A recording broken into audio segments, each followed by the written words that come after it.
Welcome to the Mobile Home Park Mastery Podcast, where you will learn how to identify, evaluate, negotiate, perform due diligence on, finance, turn around, and operate mobile home parks.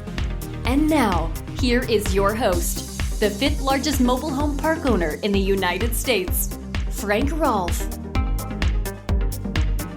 Just as the mobile home park industry continues to change and mature, so does that of the community manager. This is Frank Rolfe, the Mobile Home Park Mastery podcast series. We're going to talk about the evolving role of the mobile home park manager. Now, way back in the early origins, back in the 1950s through the 1970s, mobile home park managers did everything. If you talk to moms and pops, or if you do due diligence on a park that's still with the original mom and pop, you'll often find that they entrusted the manager into every possible management function. That manager signed up all the original leases, they collected all of the rent, they dispatched all repair issues, dealt with the city on any problems, supervised homes coming in, supervised home hookups and skirting, showed homes, rented homes, sold homes, interacted in all tenant disputes. And then after collecting all of the revenue for the mobile home park, they would then pay all the bills and then send the owner a check for the difference.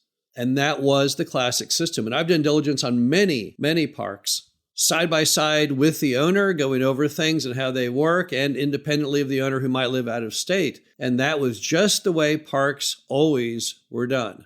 But then you had a problem with that system, and we all know what it is. It's a terrible one. When you have the manager collecting the rent and paying the bills and sending the owner a check for what's left, you just invite problems.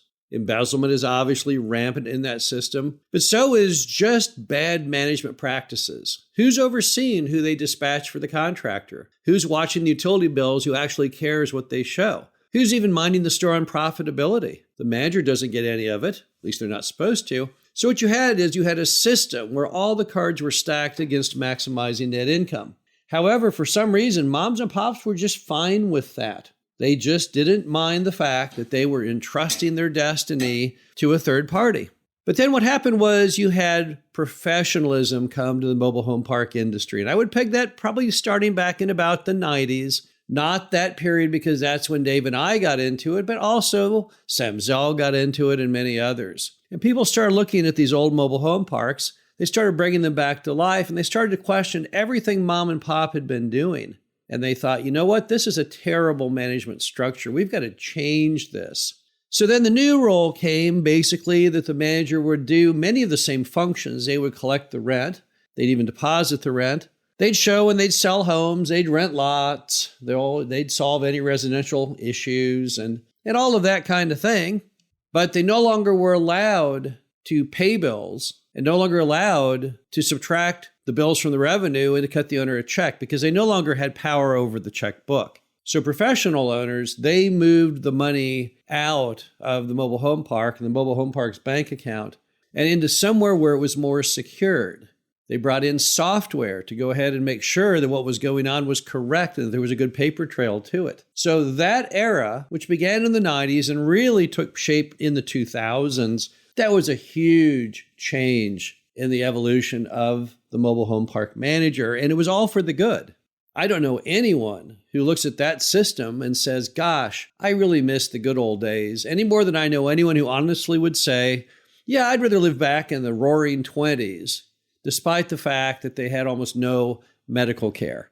So anyone who tries to glamorize the 1950s through the 70s and say, well, that was the glory days of the industry. Well, demographically, it's true. Elvis lived in a trailer park and 2 movies, and Lucy and Ricky in 1. But from a management perspective, it wasn't any good. That wasn't any good. So that big shift that occurred in the 90s and 2000, that was smart. It was correct for the industry. That's what started to sow the seeds of people from other real estate sectors like apartments, lodging, retail, and office to say, yeah, I think I could get in the mobile home park business. It's not that Mickey Mouse. It's not that goofy anymore because it really had been really goofy up until that time. But now we're about to see another evolution in the mobile home park manager. It's happening right now.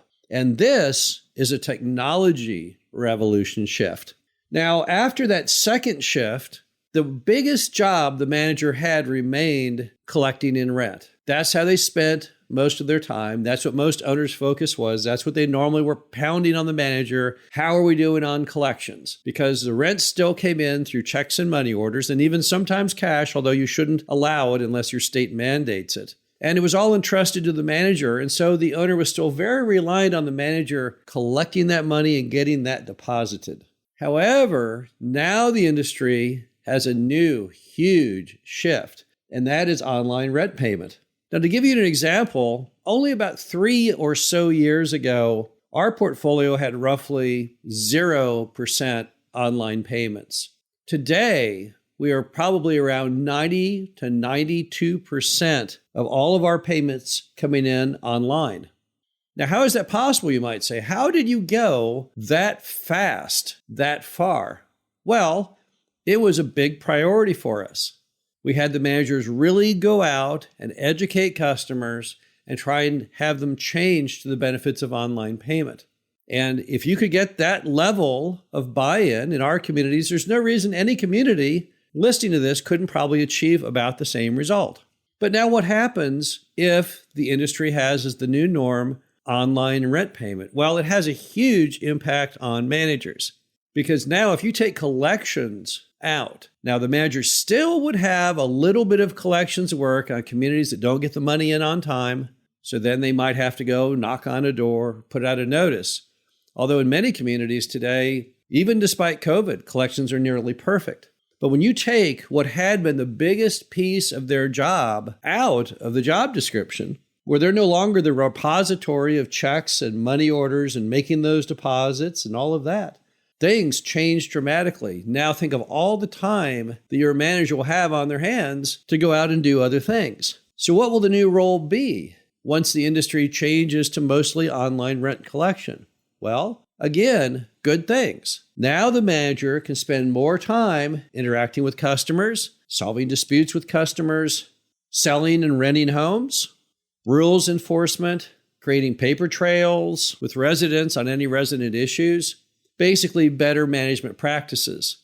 And in many cases, those managers are going to see up to 50% of their whole time that was spent, of their entire management time cycle each month, suddenly come back to them as far as free time. And now they can really get down to business and really maximizing the customer experience and running the office in a much more professional management style.